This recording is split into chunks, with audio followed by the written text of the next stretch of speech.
Hello everyone and welcome back to the channel. Today we're gonna tackle a topic that sounds intimidating, looks intimidating, and honestly has one of the most boring names in all of statistics, regression analysis. But here's my promise to you. By the end of this video, you're gonna look at this topic and think, wait, that's it?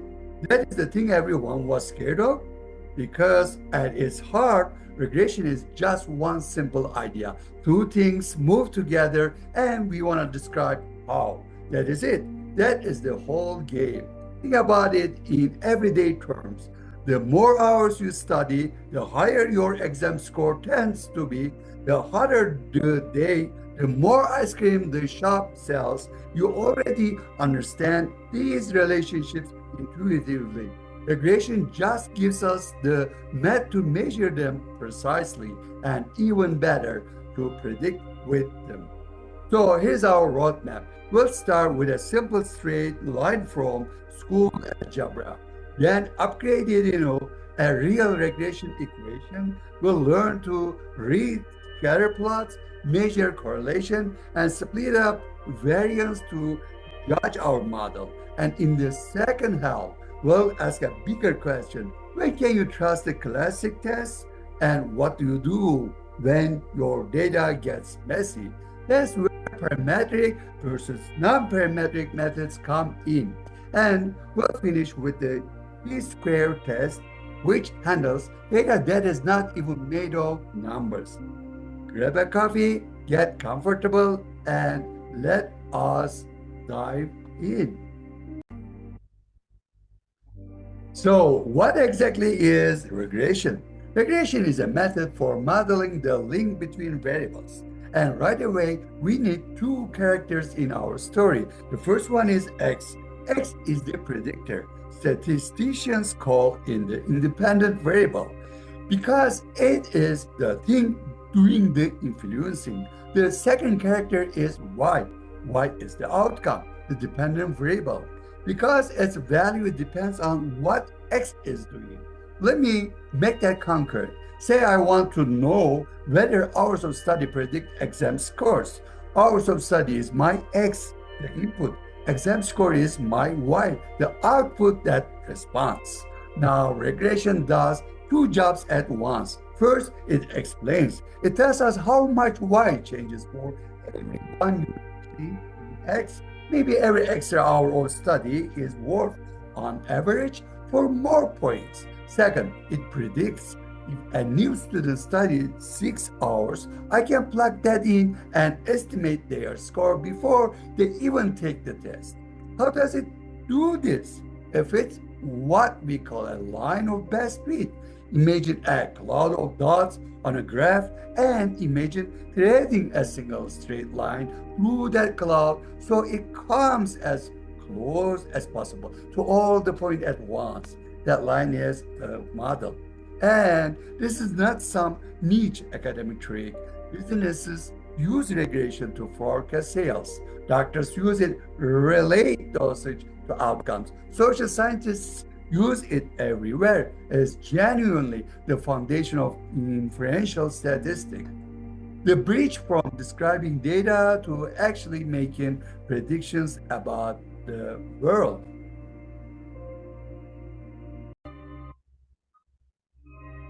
Here's the linear equation.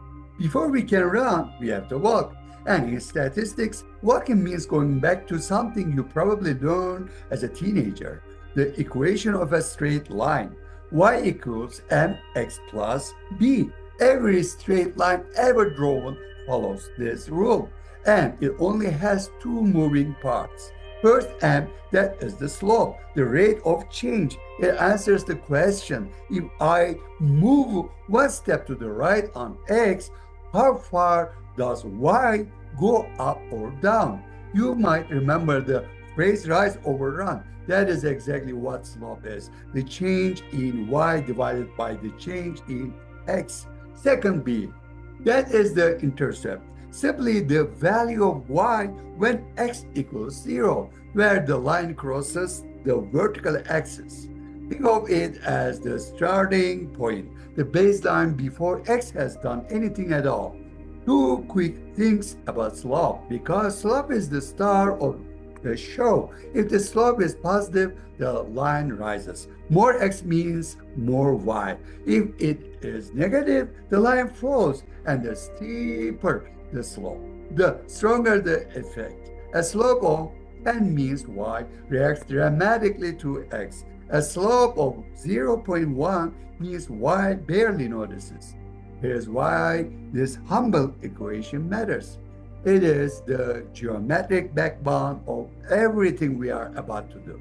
It takes something work like study more and you'll score higher, and turns it into a predictable rule. Give me an X and the line hands me back a Y every single time. Keep it in your pocket, because on the next slide we give the equation a promotion.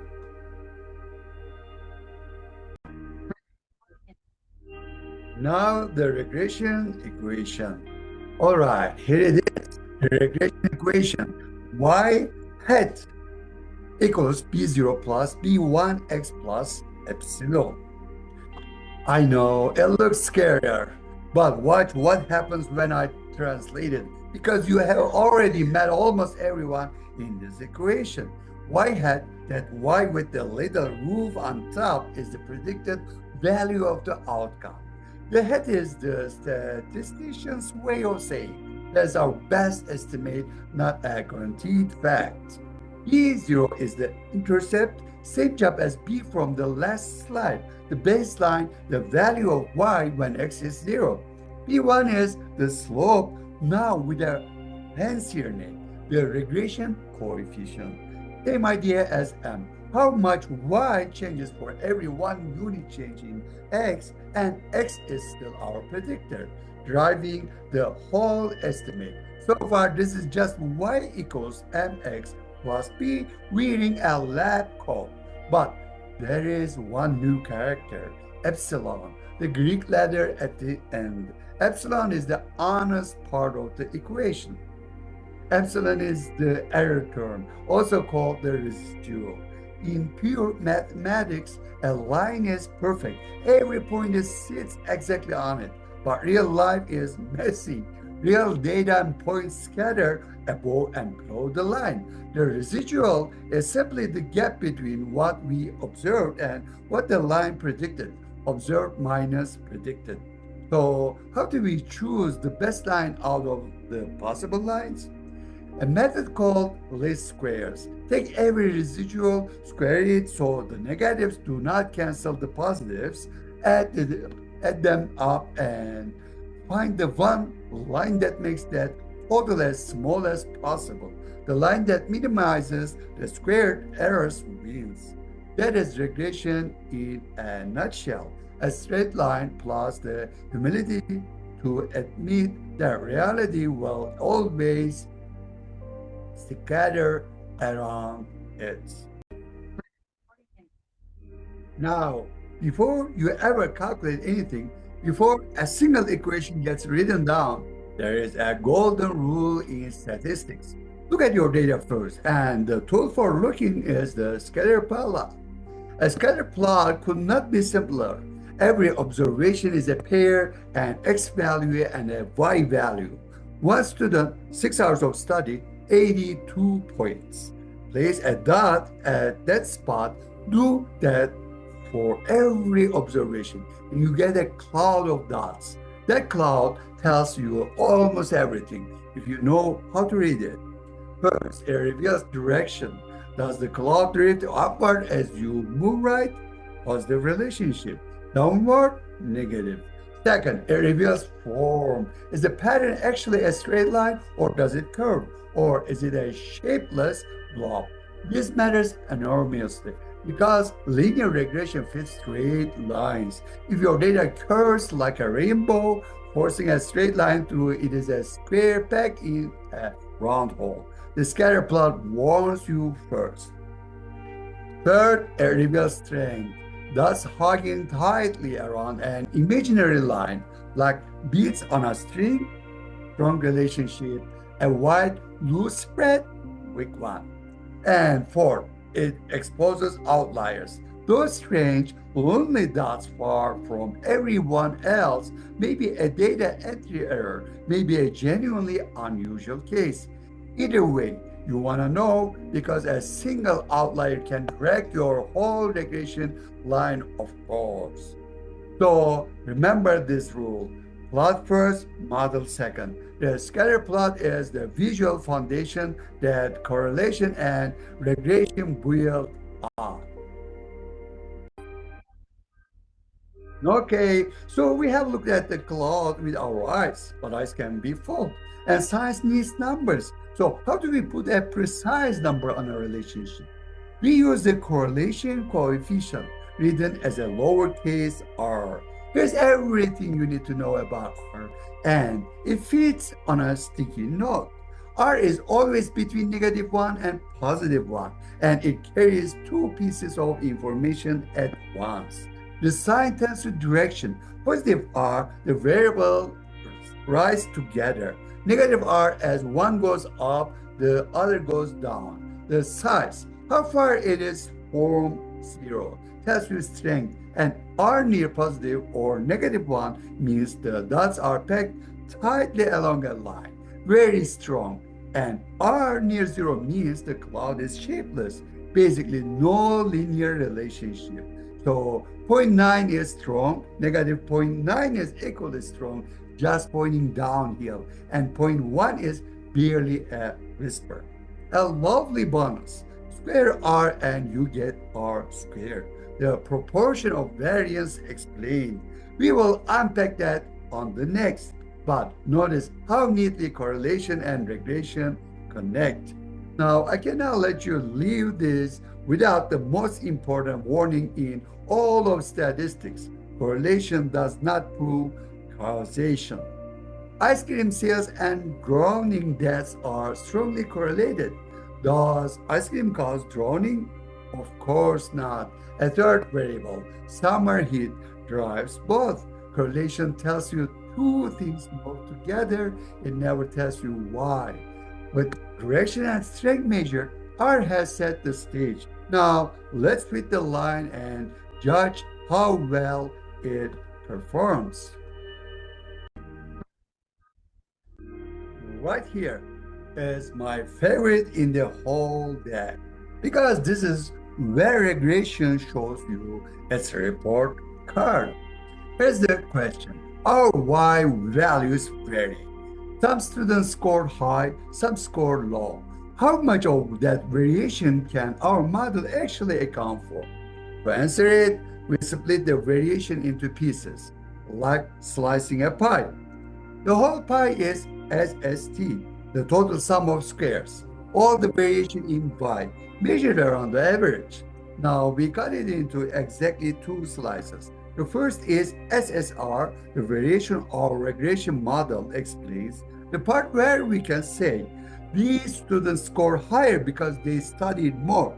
The second slice is SSE, the error variation. The leftovers our model cannot explain. Sleep, stress, log, 100 things we did not measure. And here is the elegant part. The two slices always add back up to the whole pie. SST equals SSR plus SSE.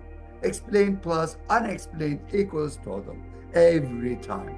Which brings us to the most quoted number in regression, R squared. R squared is just SSR divided by SST, the explained slice divided by the whole pie. The share of variance your model explains always between 0 and 1. R squared of 0 means your model explains nothing. You would do just as well guessing the average. R squared of 1 means perfection. Every dot exactly on the line, which almost never happened in real research. R squared of 0.7, your model explains 70% of the variation. That is wrong. And if you want to make it official, a procedure called ANOVA formally tests this variance split and tells you whether the model is statistically significant. The pie chart becomes verdict. Now we shift gears for the second half of our journey. All these classic tools, where do they come from and when are we allowed to use them? The classic tools belong to a family called parametric tests. Parametric basically means these tests make assumptions. They come with a rulebook, and if your data follows the rules, they reward you handsomely. Rule 1. They assume your data follow a normal distribution, the famous bell curve. Most values in the middle, fewer at the extremes. Height, blood pressure, test scores often behave this way. Rule 2. They require interval or ratio measurement. Real numbers with meaningful distances between them, like weight or income, not rankings, not categories. Rule 3. When comparing groups, they assume roughly equal variances, similar amounts of spread, because these assumptions, all parametric tests can lean on means and standard deviations. And here's the payoff. When the assumptions are met, parametric tests have more statistical power, meaning the ability to detect a real effect when one truly exists. A sharper knife, same data, cleaner cut. Who is this in this family? The t-test for comparing two groups means ANOVA for three or more Pearson's R, the correlation we just learned. And yes, linear regression itself, all parametric, all trusting the bell curve. One last note, they work best with adequate sample sizes. So the parametric family is powerful but picky, which raises the obvious question, what happens when your data breaks the rules?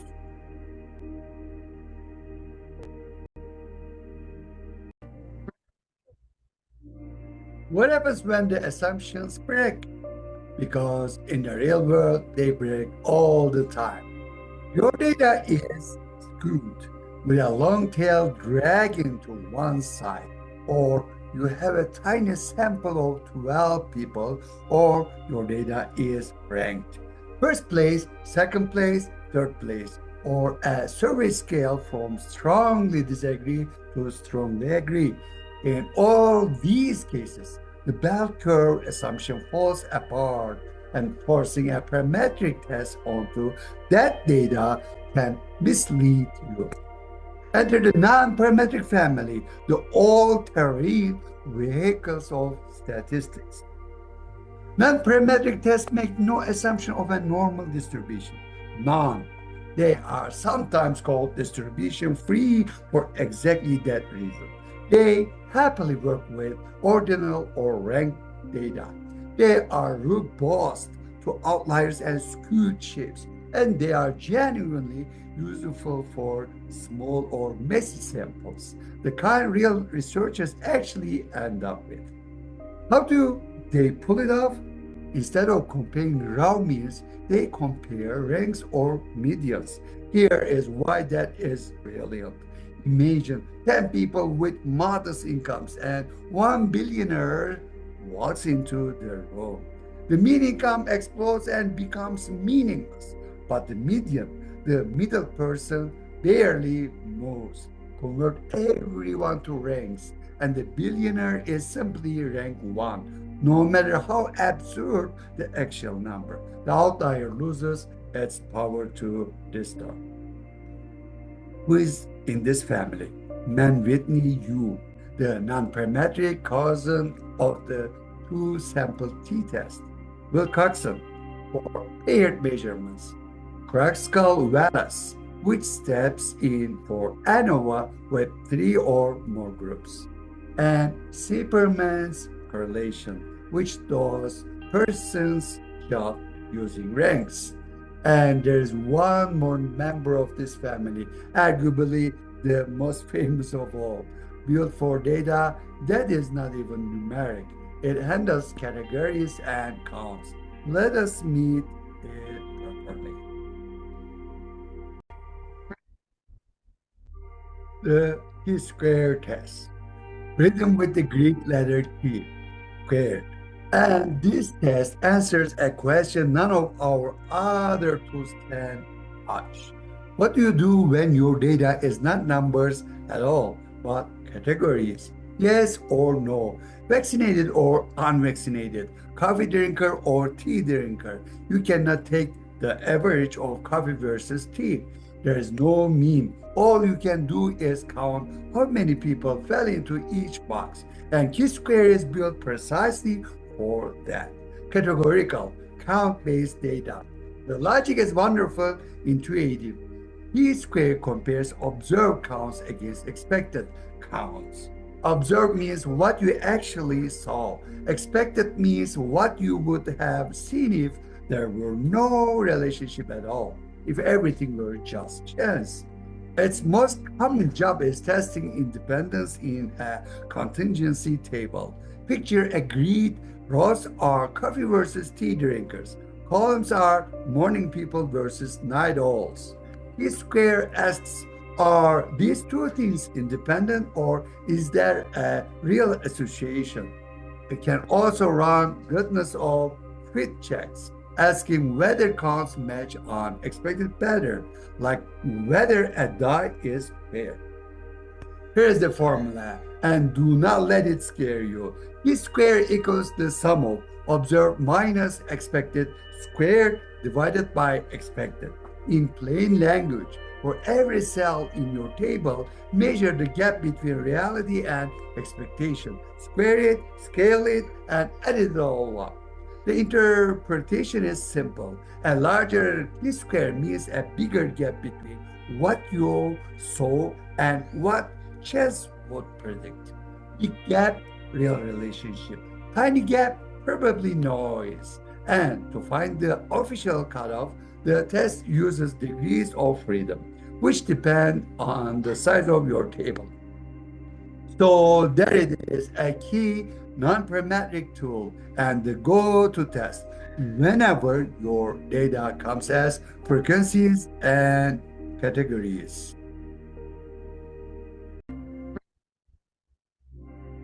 All right, decision time. We have met both families. Let's put them side by side and settle once and for all. How do you choose between them? On the left, the parametric family. It assumes the bell curve. It wants interval or ratio rate, real measured numbers. It compares means and variances. And when its conditions are met, it gives you more power. The t-test, ANOVA, and regression can detect smaller effects with the same amount of data. This is the precision instrument, the scalp. On the right, the non-parametric family, distribution free. It works with any distribution, no matter how skewed. It is happily with ordinal or ranked data. It compares medians and ranks instead of means, and it's robust. Mann-Whitney, Kruskal values, and his squared keep working when outliers appear, when samples are small, when the data gets ugly, the all-terrain vehicle. So which should you use? Here's the honest answer. It's not about which family is better. It is about which family fits your data. If your data is normal, numeric, and reasonably sized, use parametric.